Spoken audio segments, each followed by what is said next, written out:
What's your lemonade stand story? And he was like, YouTube's going to be the next big thing, Devin. Like, you need to get on that. You need to get on it early. And I'm like,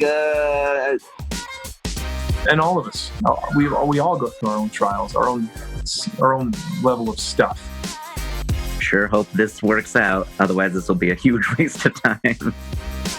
I mean, what else is it all about other than just taking risks and continuing to try and grow and hopefully get better and better at making things? Most of the billion-dollar brands you've seen were started by people that were just solving a problem for themselves. We're telling lemonade stand stories from some of the world's top creators, makers, and go-getters. We're rolling right now. Hey, We're having fun. We're rolling. Yeah. Hey guys, this podcast today is sponsored by Yalla, a task management and team collaboration software that we use at Lemonade Stand. We use Yalla to keep all of our team members organized, wherever they are. In fact, we used it to plan and organize this podcast. Visit yalla.team, that's YALLA.team, and try it for free. We also have a special offer for all listeners of this podcast. Use promo code LEMONADE and get a lifetime 25% off if you upgrade. What is going on, guys? This is Charan Prabhakar with the Lemonade Stand Stories podcast, and I'm here in Zoom, actually, with Nicholas Rice, who we just had the pleasure of meeting today, but we realized we already have some mutual connections. One of them being we both were on The Chosen, which was a very exciting thing for both of us. But Nicholas and I, we both share our love for film. We both are involved in the industry in some capacity. I work as an actor, producer, and stuff like that. And Nicholas is a writer, and he's actually in the middle of producing a movie right now, getting all of his funding and everything put together. And we were like kind of joking about the woes of raising funds, which is always a woe-worthy cause to, to talk about. But Nicholas, thanks so much, man, for coming on and being a part of this podcast. We're super stoked to have you. You're welcome, brother. I appreciate you inviting me to come on. Anytime I get a chance to talk about the project, I always like to take it. Yeah, absolutely. And I want to dive into the project. I want to dive a little bit more into you right now first, because the Lemonade Stand Stories podcast is all about people's lemonade stand stories, like how they decided to get into their career or their creative endeavors, whatever that looks like. Mm-hmm. Because I think it takes a certain type of person to say, hey, I have a dream and I want to kind of go for it. I want to create something and like hopefully do some good in the world. So let's talk about, because you were a writer first. Is that correct? Or how did that all come about? Actually, I wasn't a writer first. I was a worship leader first. So I love it. Yeah, I love it. I think I became a worship leader when I was 19 years old. Grew up a pastor's kid, so I kind of grew up in that area and definitely took on the family business in one shape, fashion or way, and it kind of worked out. I have a great mentor in my dad, and he's done a lot of growing over the years, and he's more of a mentor instead of a dad now, since we both gotten older, but he's moved into more of a, if they come to me for advice, I'll give it to them role instead of always just giving his advice. And it's been a great dynamic between both of us. I always had the dream of becoming a writer when it comes to actually writing my own book. And this past year, I was actually able to finish it up and get it published. And so I am technically a published author now. Yeah. Congratulations. That's a massive success. That's amazing. Thank you. The book hasn't done well, but it's one of those things where I haven't been able to pay for the promotion because there's a whole side to it. You have to continue to invest in it. But I decided to switch gears whenever I finished publishing that book, because in the middle of publishing that book, I actually started writing my screenplay. And that's where like all of my focus started going, because even from conception or inception, when it comes to the actual story, the first draft, the guy that helped me do the coverage and analysis on it, he's like, Nick, you got great characters. You've got a great story. This just needs to be refined. And so we did. Awesome. I learned how to write while writing. Yeah, dude. You know what's crazy? I have a buddy of mine who's he's a successful author. Like he writes like kind of like children fantasy books. Yeah. Stuff. And like his books became like a #1 bestseller, right? On New York Times and stuff. Like he did it really well. But I was like, dude, tell me the process. How did that one go for you? He's like, it's like the push and pull thing. He said he was always pushing until he got to like this tipping point. And at that tipping point, it started becoming pulling, where people were like asking him to come along, right? Yeah. Like, do you feel like you're still kind of the pushing phase, or do you feel like you're kind of at that tipping point where you're like, all right, I think now it's time to get kind of pulled on to this adventure? I think it's kind of just to per your analogy. I think it's kind of at the almost at the tip over moment. Just because we have been pushing a lot when it comes to getting finances and whatnot. We have debt financing secured through bonded media capital, but the way they work is way different than we first initially understood. They lend against collateral, and so our current collateral is not high enough for them to lend against right now, which is projected sales or name talent or something, or even equity, like bringing in equity. So talk to my director, and he's like, Nick, if you can just get about 2.5 mil, that's about 20% of the budget, then I can work with that and get the rest that we need. And I'm like, okay. So we are in connection with a company out in Atlanta. I'm not going to disclose any names or anything like that. But, the first initial conversation was we all believe it was a divine connection, because at the end of the conversation, not only did they love our project, they loved us, and I was able to pray over the whole conversation. And which was just it was just a great connection when it comes to knowing that this is going to help both parties and also glorify the Lord, which was the ultimate goal. The ultimate goal, right? It's interesting. Like I've talked to a lot of different people. I'm a man of faith as well. Yes, and, sir. It's been interesting to see how much the Lord has guided me in my life. Like, it's incredible. When I moved to LA, because I was in LA for a long while as an actor, and I wasn't necessarily doing Christian specific projects. I was just doing projects, but trying to spread light, and that was kind of my big thing, was like, hey, I don't know if I necessarily have to make like very Christian specific projects. As long as I'm like spreading light and hope in the world, I feel like, we're doing a bit of the Lord's work in whatever capacity, and helping elevate, right? Agreed. So I love the fact that you felt divinely guided and you found a partnership where both parties feel elevated and feel like blessed and being like, we feel like some sort of synchronicity, like the Lord is lining all these things up. Can you talk to me a little bit about your film itself? Like, what is it about? What are you trying to do with it and everything? Sure. If I had to give you kind of a synopsis, or small synopsis, it's military, UFC, and superhero all in one. I think that sounds incredible. Yeah. I mean, you need an actor. This is my audition tape right now. I'm just kidding. No. I'm in. Let's do it. I keep telling people that, bro, you bring me some money, I'll get you in the film. It's just one of those like, hello. But a lot of people, when they read the script or just hear the premise of the movie, they're like, not only do they want to see it, but they're like, how can I help you? How can I help you get this forward? But when just talking about the story, it's okay, and I'm going to try to give you the story without giving it away. Perfect. I love it. Yeah. But in this, it's a first movie of 3, and so it's already a trilogy. We've already talked about titles and whatnot. I can give you the title as it is right now. It's probably going to change. It's called Preemptive Strike, Beyond Sight. So we're probably going to switch those names to Beyond Sight, Preemptive Strike, and then the trilogy will be called Beyond Sight, and then you'll have subtitles for each individual movie, kind of like Lord of the Rings, Fellowship of the Ring, Lord of the Rings, Two Towers. But it's the story of these anointed ones, is what we're calling them. So in this movie, you'll see 4 heroes. There's a total of 7, and they get their powers from the 7 archangels.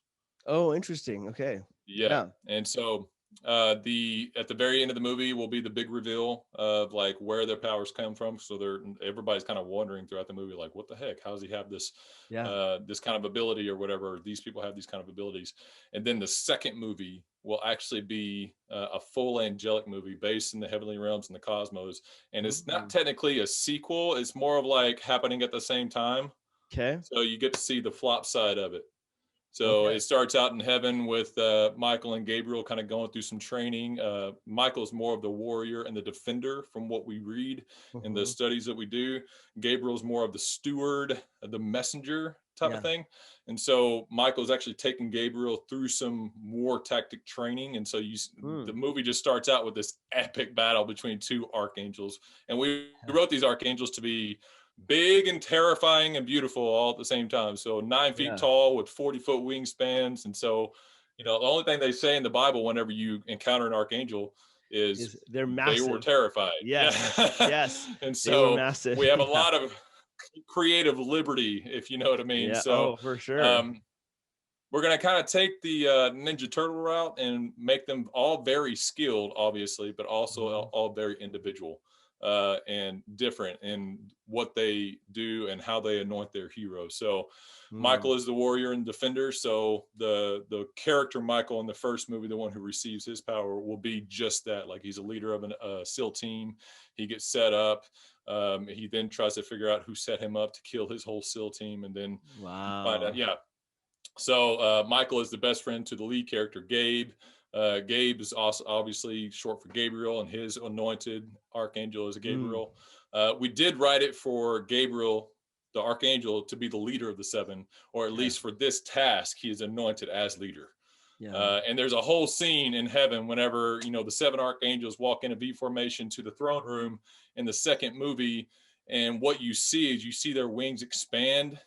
And then they separate into 3 on each side, and then 2 wings go to cover their face, 2 wings go to cover their torso, like a seraphim type of situation, right? Cover their feet, and as they're kneeling to address the throne. You know what I mean? So it's just one of those like epic moments of what you always read about in Christianity, but you never really get to see. Now you get to visualize that thing, right? Every time I visualize that, and I'm like, I just want to see this one scene. Like, someone someone make this movie or I'll make it. You know what I mean? Awesome. So the second one's already been written.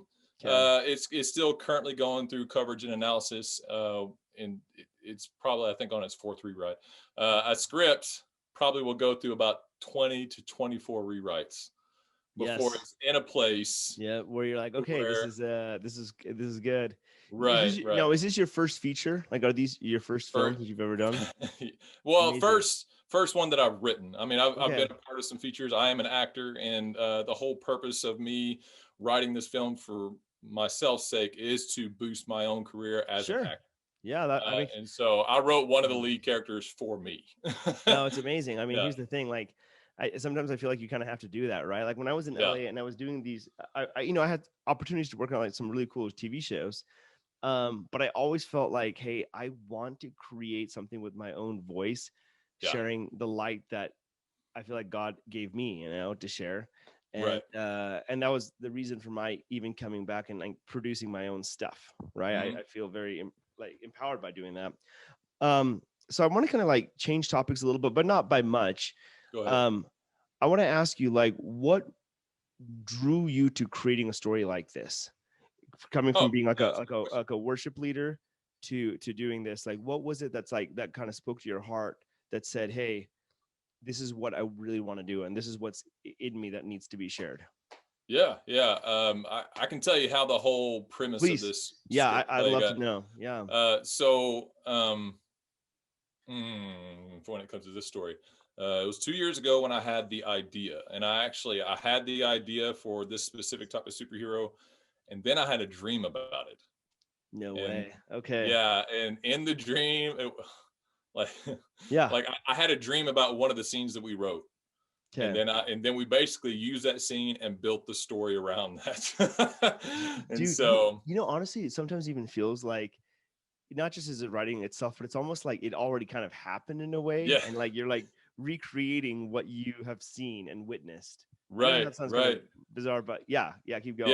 It was a scene about like the lead actor, or I'm sorry, the lead character, Gabe. He drops into a warehouse. His wife was kidnapped, and then he just, with his new ability that he is now perfected, he takes out all the bad guys. He's of Japanese descent, so he's got the samurais all over the place, and he knows how to wield a samurai type of thing. And so he kind of was gifted a new samurai by his trainer, and then once he realized his wife was kidnapped because he's a UFC fighter, he bolted out of the octagon and went to go save his wife. And so the original scene is him dropping in front up the top of the warehouse to the guys and just taking everybody out. Then we because the story molded so much, we had to switch it to a freighter. So it's not only his wife he's saving, but he's also saving, because we had to raise the stakes. So it wasn't just his wife needing to save. We had to, what else can we put in here? So we put in the main bad guy is actually not only a fight promoter and tries to fix fights, but he's also the leader of a sex trafficking ring that's being orchestrated out of the LA ports. And so, they got wind that, and Michael, the character Michael, is the one that has like a super intuition type of thing. He got wind of the lead character Bill, which is the bad guy, holding and operating out of the LA ports. And it all came down to Gabe and Michael and Michael's ex SEAL team that were kind of in the wind or underground. They come back together to take out not only Bill but also to save these girls. And the scene switched from the lead character dropping down to him just kind of walking up to the bad guys and then just taking everybody out. Dude, so it sounds so epic. I mean, the thing is like it's cool because there's like these hints of truths in there wherever you go. Like, I mean, it's of course it's an entertainment movie and like that's what you want, but at the same time you have like these like real issues and real problems, and it's kind of like, hey, how do we vanquish evil and all that stuff. What I find interesting is like I think back to like some of my favorite movies. I think about like, I'm a big like superhero movie type of guy. Like I like Marvel movies and stuff like that. And I think of their origin stories of how they like stepped into greatness and stuff. And there's something that just resonates with you, right? Same thing with Star Wars, right? Oh yeah. Like Luke learning to become a Jedi, like and like remembering to use the Force.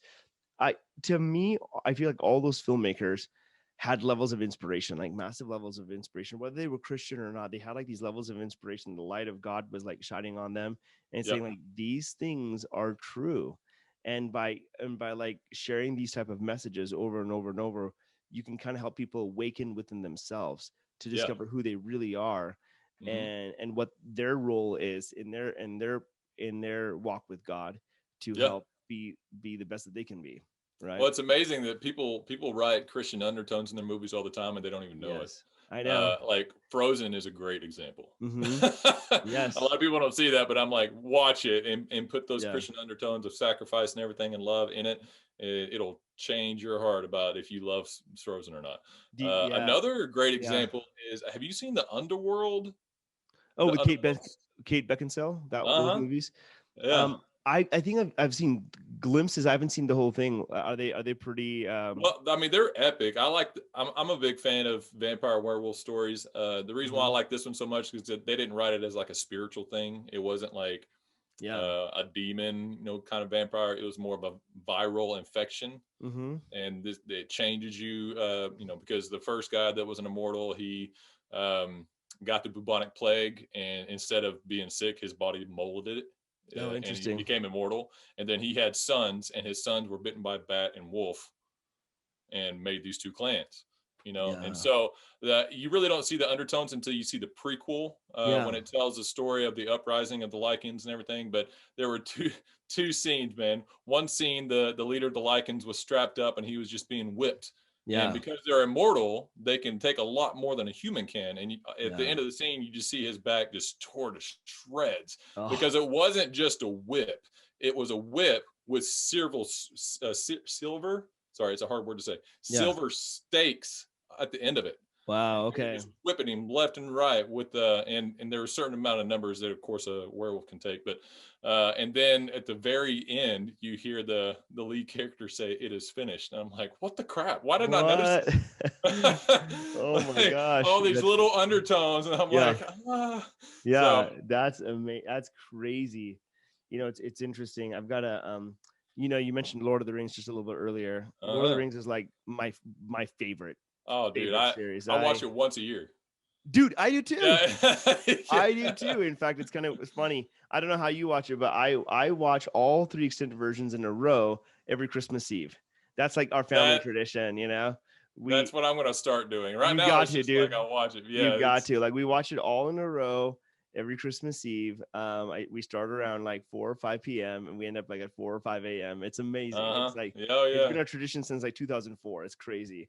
But and it has to be the extended versions. I'm done with the regular versions. Like I don't even know what the regular versions look like anymore. I don't know either. I just know like the extended versions like tell us so much more backstory. It's amazing. And I don't know if you're familiar with this, but Amazon is creating a Lord of the Rings series, right? Mm-hmm. So check this out. I have a buddy of mine came up to me, and he's my buddy's a writer, right? Okay. He's a really good writer, and he moved to LA to write.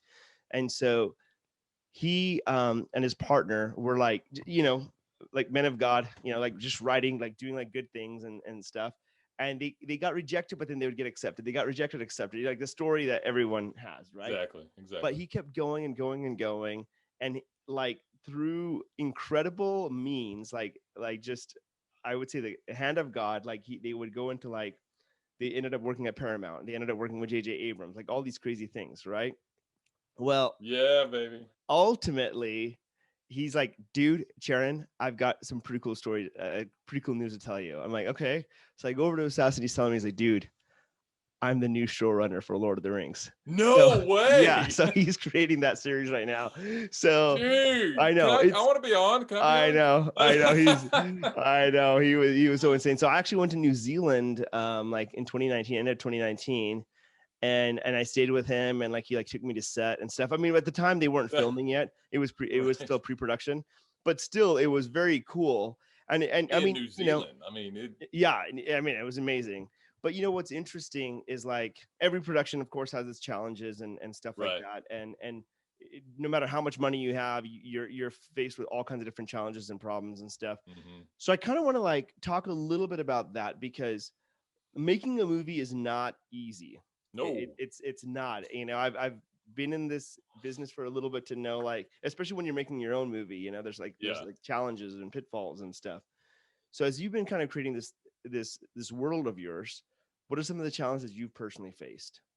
I want to just give you the biggest challenge, especially to this production, because we're kind of still going through it. Yeah. When we got the script, because the script's never going to be finalized. Like you're going to be going through changes even while shooting, just to make it work with the actors that you hire or whatever. But the main thing that we're going through when it comes to development is how many people see how good it is and they want to steal it. Oh my gosh. Okay. Yeah. I mean, we're currently going through that with someone. I'm not going to say their names or anything like that, but it's not the first time. I can count.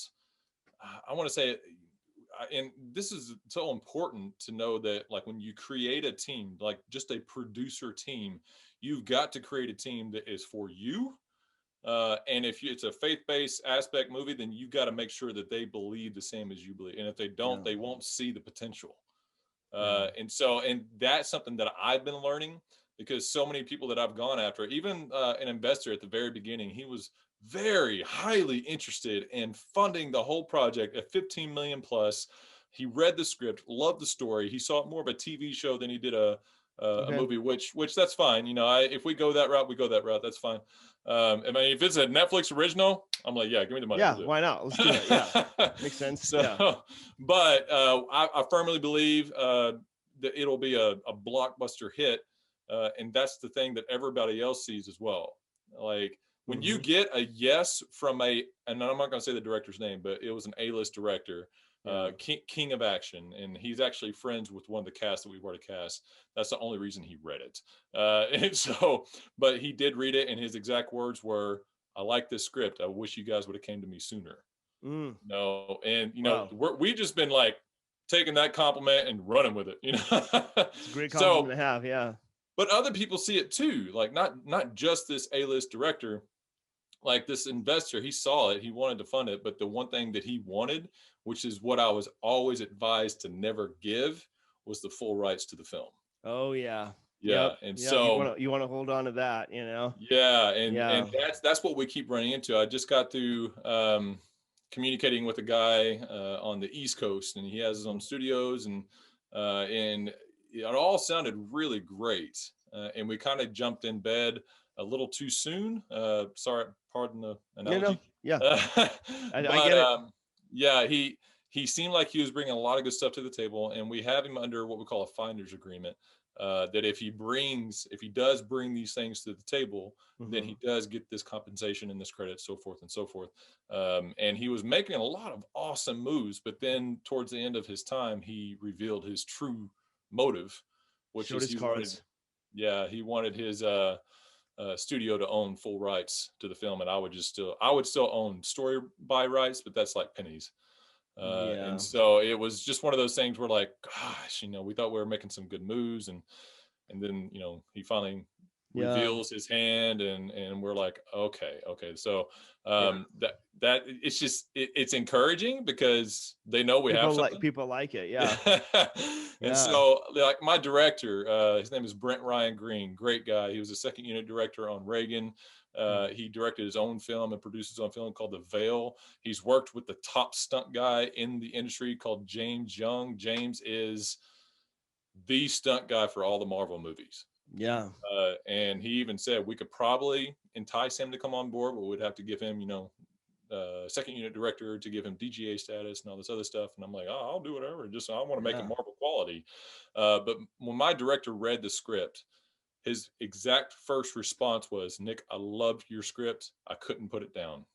And I'm like, as a writer, I love to hear that. Of course, it's amazing. So it was definitely great for me. And then I would also, like, I gave it to my because I just started dating somebody, and my girlfriend, she's like, hey, can I read your script? I'm not really into movies and whatnot. And that's pretty funny. Can we pause this? I'm trying to think how you do that. Yeah, we can pause it. I have Kevin Sorbo calling me right now. Let me. Oh, dude, tell him Sharon says hi. Okay. All right, guys, we are back. Okay, we had a little bit of a pause. Sorry. No, Nicholas had to take a phone call, very important phone call, but he took it, and we are back. We're very excited to kind of do a deep dive a little bit more into his production. And one of the things that we were discussing actually was how his IP was constantly being threatened to be taken away, by these investors and different things like that. They'd like say, hey, we'll come in and we want to totally take the movie, but we also want the idea and the rights and all that stuff. And I find that also very interesting. I'm kind of going through something very similar because now that our production's kind of being finished and stuff, people actually like the trailer. They like what they're seeing. Yeah. And they're like, great. Yeah, we'll buy it. We'll offer you this amount of money, but then you own no other rights to it. Yeah. And so I'm like, wow, that's just how this industry is working, right? And how do you maintain that? But I would go and say, even past like the film industry, I almost feel like people that create beautiful things, their IP sometimes gets threatened by like the big bulldog that comes and says, yeah, we'll pay for everything, but we own your IP now. We own everything. And you're like, no, I mean, I created this. Like, this is my brainchild, this is my baby, right? And I find that to be a bit of a challenge among a lot of creators, facing those type of challenges. So how do you personally like cope with that when your IP is constantly being, challenged or threatened or taken away or all that stuff? I'm gonna brag on my producers that I have attached because Liz Marmalejo and Katie Ward, they're my ladies of discernment, is how I like to call them, because I have trouble sometimes determining or trying to determine what someone's motive is just by their first initial connection to me or whatever. Just some people come off super genuine and I just can't see past their facade. Some people come off different than that, but they're actually genuine in some ways. And so it's just one of those, like, until I actually really get to know you, I have a hard time discerning that. Not that the Holy Spirit doesn't help me. The Holy Spirit helps me a lot, but that's why he put these two ladies in my life to really dig down deep to see if these people are legit and what they say they are. And I love that. They're like, and every time we have a meeting, we pray for each other and I pray over them. And it's been great, and that's why I really harp on putting the right people around you. Like Chad from the Chosen. He's a producing consultant for us. Like anytime I have a question, I just text it to him and he answers what might happen, what could happen, what's the best options or whatever. And just having him as a consultant exponentially increases our chances of making this a successful movie, just because now we can say in association with the Chosen, and they already have a huge fan base, and Absolutely. So we have a WWE star that's already attached. His name is Thaddeus Bullard, aka Titus O'Neil. Okay. And even though he doesn't have a lot of film value, he wants to break into film, and having him attached brings in the whole WWE fan base and UFC fan base and all this other stuff. So, but yeah, it's hard to ward off people that are just after that, because you have to see what their underlying motive is. And my ladies, Liz and Katie, they're your peeps to help guide you. It's interesting. I actually kind of want to talk a little bit about that in a very general sense too, because I feel like the world itself right now is going through some massive amount of misinformation. I see it all the time. I see like such divisiveness among people, and there's so many different issues every year. There's like a handful of issues that suddenly pop up, and it's like the hot button, It's like, that's the thing that's going to like divide people. And sometimes I feel like Satan's like playing both sides of the field, he's giving information here and he's giving other information there, just to contradict, to create more conflict. And there are people like that genuinely want to ensue, like promote chaos. Yes. Right? Yes. And it's very, very sad. So it's interesting because I've been thinking a lot about this. It's like, how do you discern? How do you discern what is true when you're facing just a whole bunch of misinformation? You're like, how do you pick and choose? Like, okay, this is true, this isn't. But I think, like, you kind of going back to what you're saying, having like the right people around you that have your best interest at heart, having the spirit of discernment to say, hey, and having the Lord like help you in making all those things absolutely. I think that's the way to like move forward. Yeah, and that's how we've been doing it. I also want to brag on another producer of mine. Her name is Val Ortiz. She is the first one that came on board to help me. Cool. She's kind of been our money backer. So we spent about $7,500 with Buffalo 8 to package the movie. And they also come alongside us and help us package when it comes to talent and all this other stuff. But she spent most of her money on that. We spent a little bit of ours, but she's been the main backer. And she is the one that first told me, Nick, don't you dare sell your rights to anybody. I love that. That's good advice. And she works for Warner right now. She's a consulting producer for Warner. And she's currently working on trying to get Warner on board, which is a bigger task than it sounds like. I totally get it. Yeah. Yeah. Even people like we've gotten an emphatic, basically yes across the board. Not saying everybody's on board, but they do like what we have, but they just think it's a lofty goal in some areas, because it is an independent film, but it's at $10.6 million. Yeah. And so production alone is $8.6 million. Wow. See, that's a pretty hefty goal, but you know what? A movie like yours would need a budget like that. You know what I mean? Yeah. So I mean, it's heavy visual. Yeah. It makes sense to me. It makes complete sense. So I want to get a little bit more personal with you. Yeah. That's okay. Let's do it. One of the biggest things we talk about in the Lemonade Sense stories is about the moments in their lives when people have faced real lemons. Like real blows that you're like, wow, I did not see that one coming. Yeah. I mean, 2020 was a big blow for the whole world, right? Right. But what's beautiful is a lot of people have found ways to turn those lemons into lemonade and to make something beautiful in their lives despite this heavy blow. So was there a moment in your life where you're like, that was a lemon? Lemon. Other than some girls I've dated, I mean, no, I won't go into that. The story of my life, man. Still, if I had, one instance came into mind when you were explaining that. I used to be a worship leader for a ministry called Life Action Revival Ministries. They're the biggest ministry of their kind, which is a revival ministry. They have 3 teams, travel the nation. They go to different churches. They average 20 churches a year. Their year works like a school year, so they have Christmas off, Thanksgiving, and spring break, and summer off, type of thing. But when you're on these teams, you live it. Like, you're in this life action bubble. You're taking care of the church. You're ministering almost every day. You're being poured into every day, which is why I liked it so much. Like, as much as I poured out, I was being fed.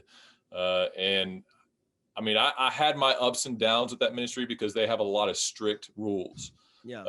And they also like to recruit college age kids. And when I came into it, 29.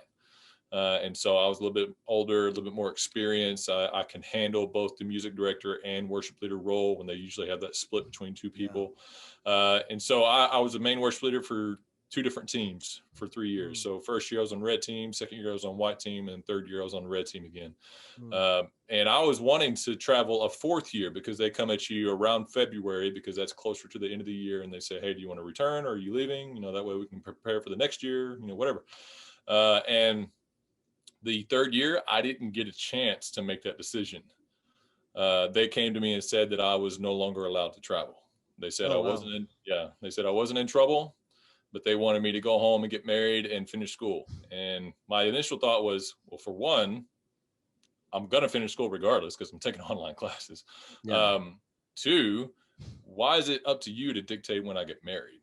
But they are a very family oriented industry. And so that was one of their key aspects. I'm still not married, bro. I am so loving being single. I'm dating somebody right now, but and she's kind of in the same area. Like, she was single for so long that she just loves being single. So her and I struggle right now with just having to think of each other, Dude, because we love our independence, but then we're like, oh crap, I have this other person in my life. I gotta. I can resonate with you 1,000,000,000%. I'm not even dating anyone right now, but I know what you mean. Loving, like, when you finally come into a contentment of being single, kind of like a Paul revelation type of thing. You really realize, like, the kind of freedom Paul had, and you don't have to worry about anybody but you. And I mean, your expenses go from here to, like, out of the picture, because you're just taking care of you. And it was when I finally came to that moment, I loved it, lived it for a little bit, and then I met Liliana, and I'm like, welcome. What do I do now? We're both kind of struggling with that aspect because we both think each other is great, but we also both love our singleness, and so it's one of those back and forth struggles. But get back to the lemon part. My lemon was, I was really wanting to travel for 1 more year. I had nothing but affirmation, not only from my peers, but from the Lord, saying, yes, 1 more year is in your future. This is exactly what I want you to do. But then the leaders just cut it off, and the thing is, they give those leaders so much authority over their teams. And it's not a bad thing, but they're the ones that have to lead these teams on the road, year after year after year.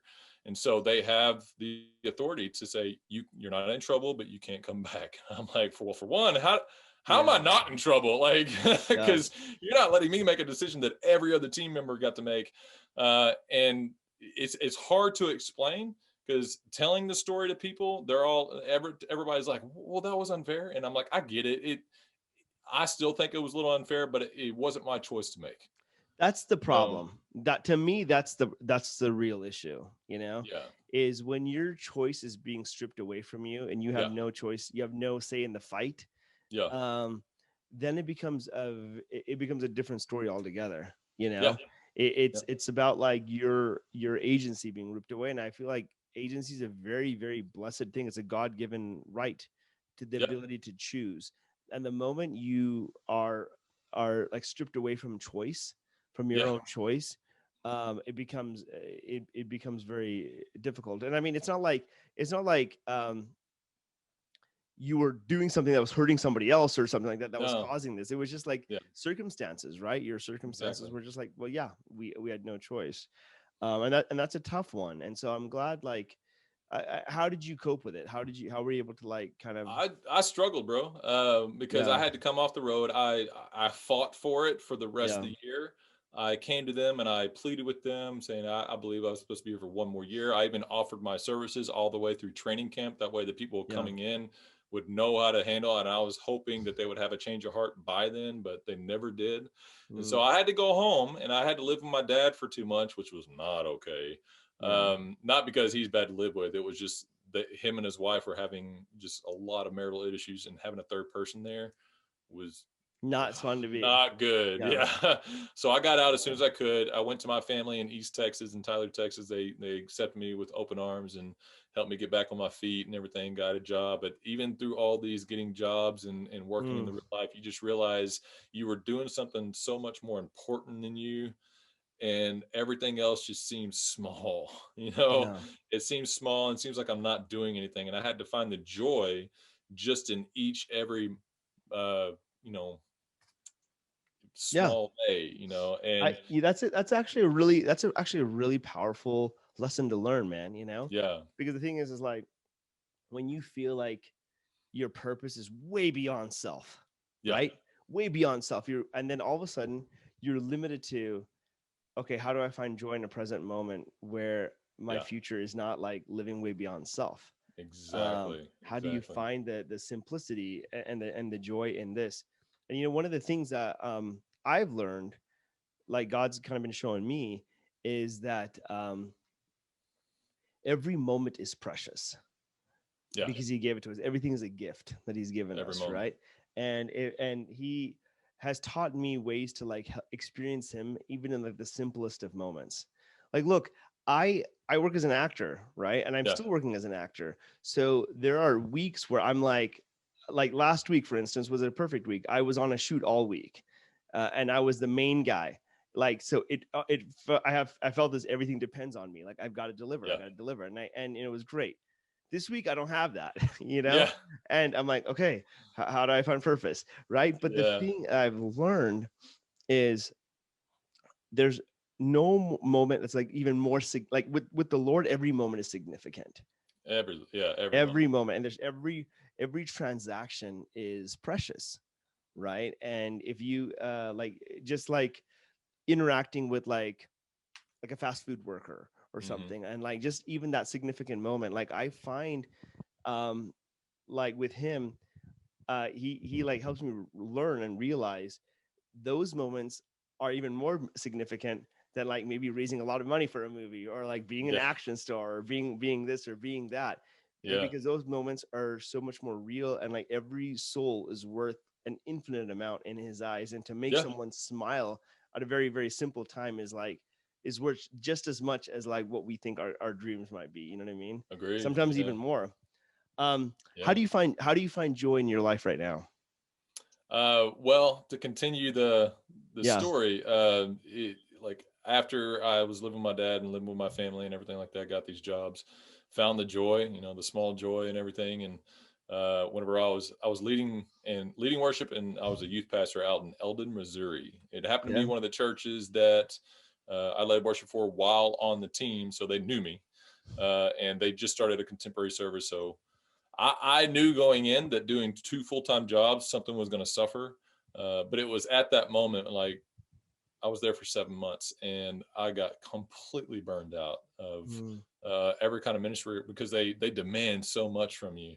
And while I was on the road, I was pouring out a lot. I was working, 12, 14-hour days on the road, but I was given just that much. Everybody was giving me just that much when it comes to pouring into me. And so while I was in Eldon, and I still laugh at this, while I was in Eldon, I heard advertisements because my Pandora was still for Dallas. It said, AMTC, Actors, Models, and Talents for Christ, be a star for Jesus. And I'm like, that's gotta be a joke. Yeah. Because that tagline's cheesy, So cheesy. And so I think I heard that advertisement for a solid year. And then I'm like, you know what? I want to look them up, see what they're all about. Looked them up, and then I'm like, nah, I'm not going to do this. And then another 6 months, I heard their advertisements, saw their adadvertisements, and then I was like, you know what, let me see what they're all about. So they had what we call an e-audition. This was before COVID.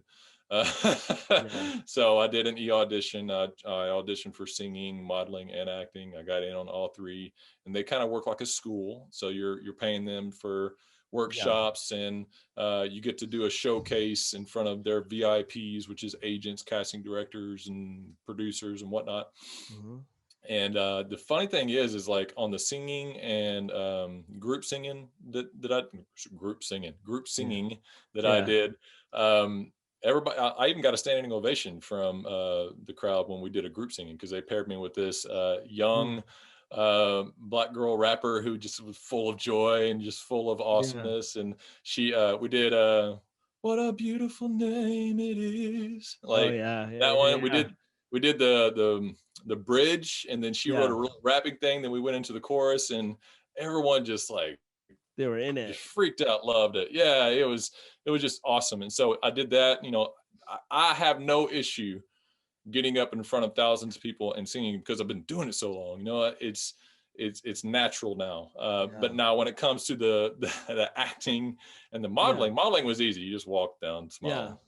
You just walk around. Walk down, cock your hip, cock your hip again, smile, and walk back. And then the acting, I had to do monologue and then also a commercial. And my acting coach was my best friend at the time. He wrote both of them. And I remember doing both of them. I remember being so nervous before I get up in front of the camera, and because the microphone was hot. Like, it was so hot because we had to stand so far back, and they still had to hear our voice, and it was just like overwhelming, all these lights on you and everything. It was the first time I've actually performed that way. And once it all happened, like once I got up, all the nervousness just dissipated. I delivered, and then I got off stage afterwards, and it all just rushed back. And so it was just one of those like, holy cow. And so I got off stage, and my acting coach's sister, who is also someone who traveled with me as one of my singers, she came to me, and was like, Nick, I didn't know you could do that. And I'm like, I didn't either. It was a first for everybody. I got 6 callbacks from the VIPs, and the only things that stuck were the acting and the modeling.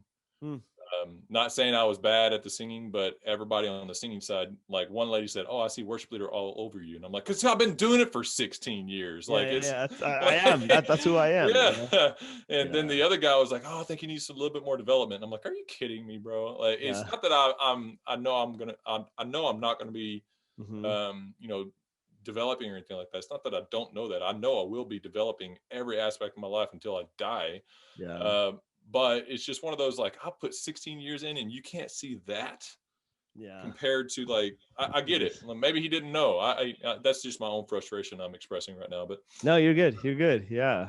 Being real, man. Being real. Yeah, that's awesome, man. No, it's great. And the thing is like I feel like you're being led, man, and like you're creating all these like really cool things. I want to kind of wrap up here. I got a couple like last questions for you. Okay? Go for it. With all of the things that you've kind of learned and things that you've been kind of growing and studying and developing, what would you say is your greatest fear right now?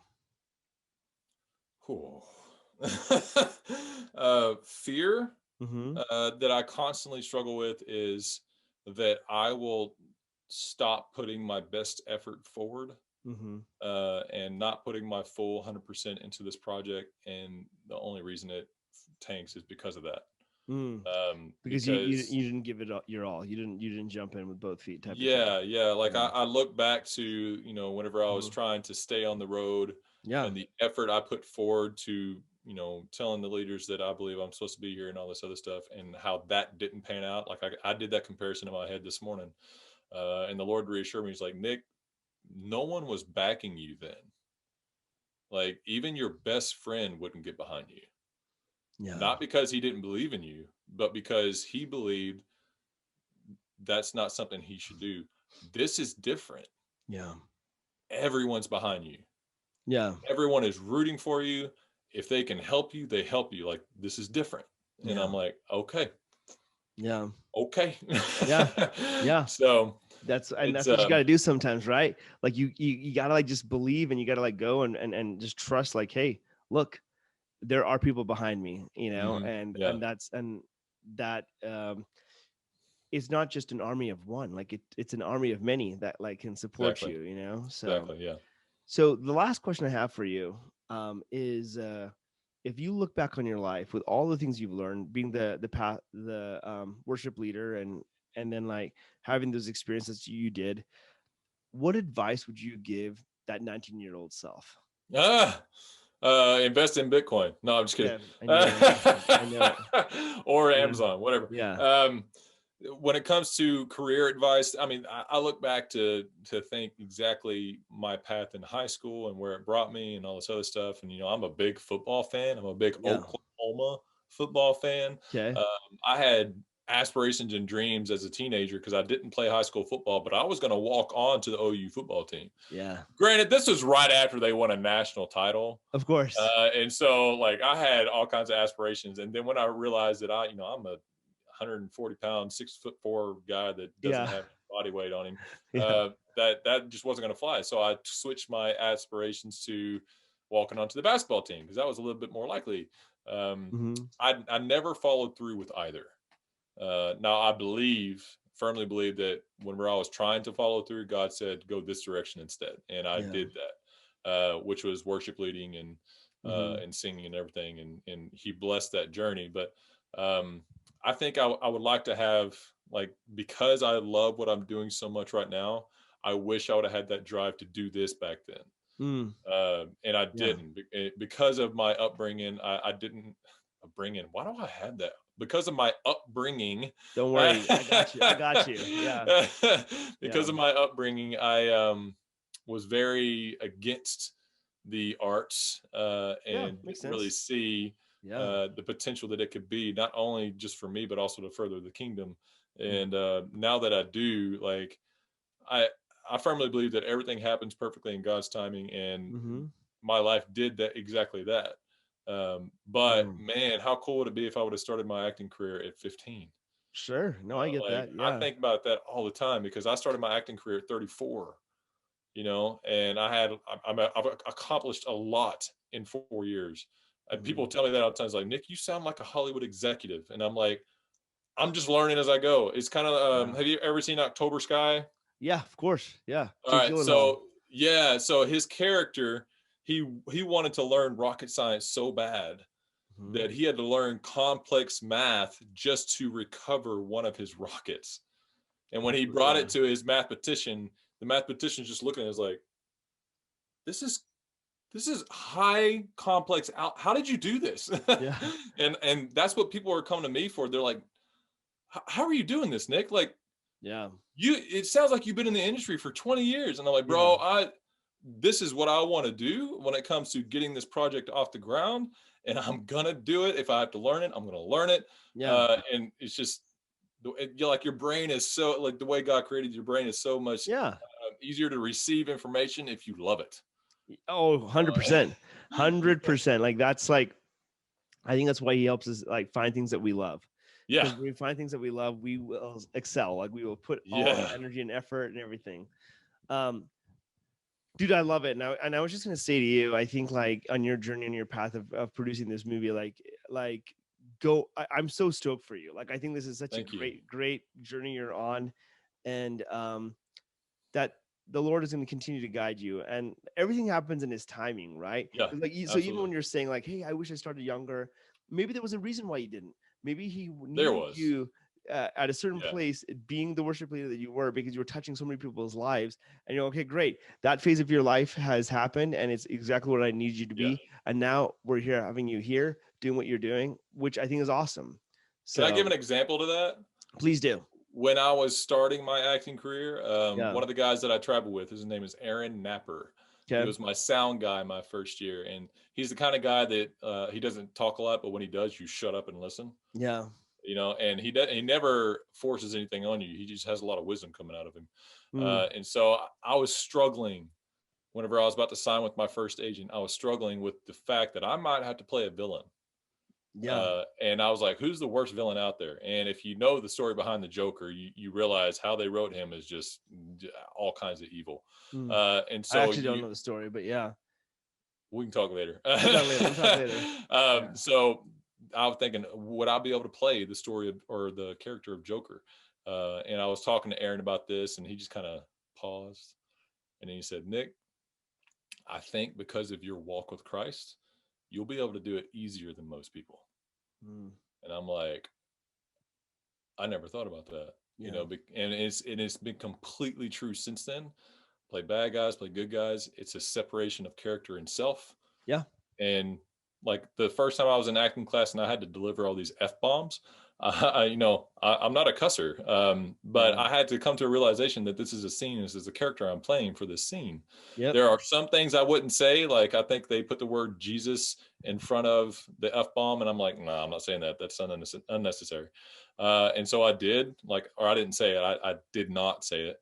And I just delivered the F-bombs and whatever. And I even remember my acting coach, Glenn. He's like, Nick, I know you're a man of principle. Wait, Glenn was Morshower? Glenn Morshower, yeah. Yeah, of course. I love Glenn. Yeah. Oh, I love him. He's like, Nick, I know you're a man of principle. You have your beliefs. And I know this was probably hard for you, but it seemed very natural. And it came across very natural for the character.